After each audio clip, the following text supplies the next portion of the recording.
හොයි තට්ටය ඵලයන් එහාට. තට්ටය ඇම්බලයි 100. අයින් යම් පාරේ. ඔන්න ලොකු අයගේ තට්ටේ මොකද්ද වැනිලා. තට්ටේ පලනවා උඹේ. ඈ උඹ තාම මෙතනද? මොකද මං දූලිය උස්සන්නේ? තොගේ බිත්තර ඔළුව පලනවාමද? පුටා. අයියේ රෙදි එලවෙන්න නම් ගහන්න ඩොට්ටු නෑ. අඩෝ හිතලා නෙවෙයි ගෙව්වේ. බුදු අම්බෝ මම යනවා එහා පාරෙන්. අයියා පොඩ්ඩක් ජොනිත් වගේ. අඩෝ මල්ලි උඹ යනවාද මේ පාරෙන් ඵලයන්? කවුද යකෝ ගෙදර මීයට ගැහුවේ?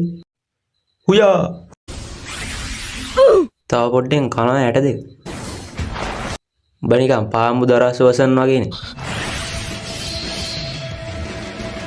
ඇට උල්ලු නම් ඊසි බං.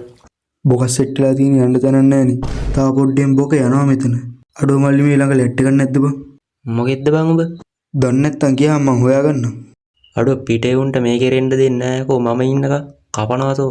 කනවතෝ තොට මං ආයි කියන්නේ මේ වගේ අවස්ථාවල වද දෙන්න එපා.